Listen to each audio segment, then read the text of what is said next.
Well, we're back on the coast of Pembrokeshire, and today's challenge is to collect some rock samphire.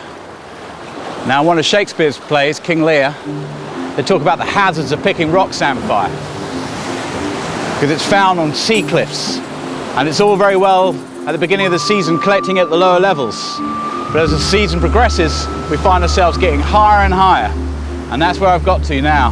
This time of year we've got to go right up onto the top of the cliffs, but anyway, let's go and see what we can find.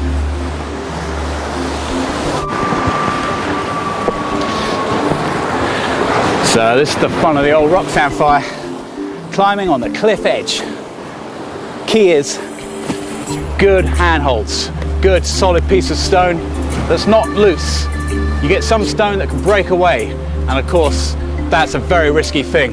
One false move up here, you're down on the ground there. It's a long way, hard stone. We're looking at a broken back if you're lucky.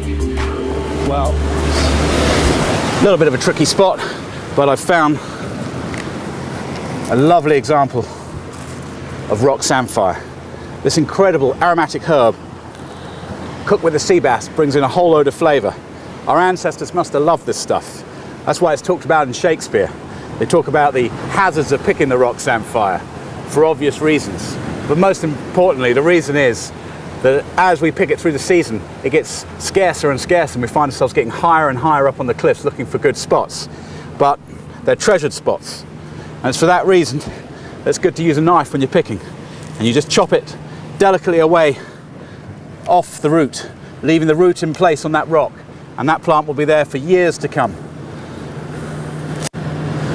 We don't need much, that should be good.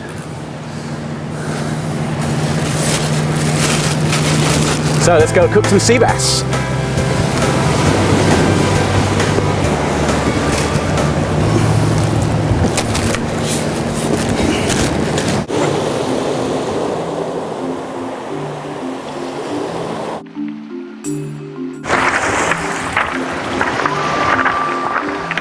Well, we've come down the coast now, and we're looking for some shingly shore where we're going to find some sea beet.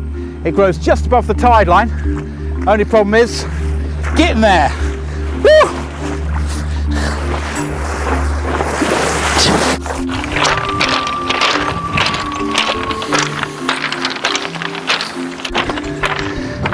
So over here, just above the tide line, we've got this beautiful plant. Sea beet, Beetus vulgaris maritima. Absolutely lovely vegetable, and we're going to steam this, and it should be a perfect accompaniment to that sea bass. Just a few leaves should be fine.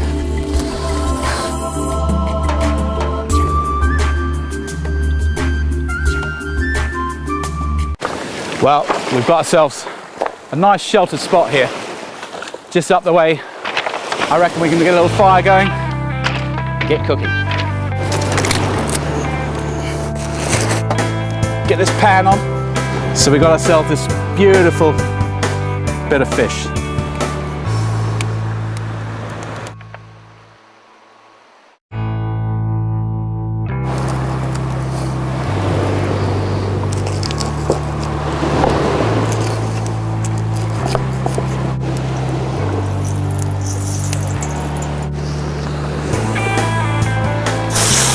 A little bit of this sea beet now. Just crack off the longest stalks. That's all we need. Get that in the pan. Here's our beautiful bits of rock samphire. Absolutely lovely raw, but cooked up with that sea bass.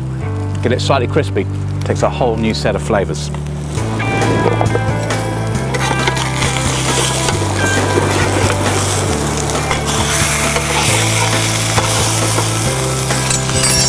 So to put in this rock samphire now, just cook it alongside the bass.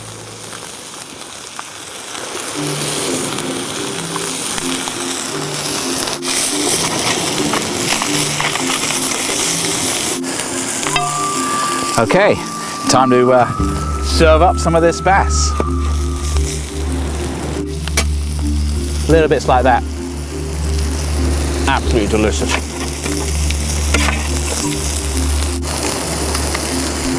A few leaves of the old sea beet.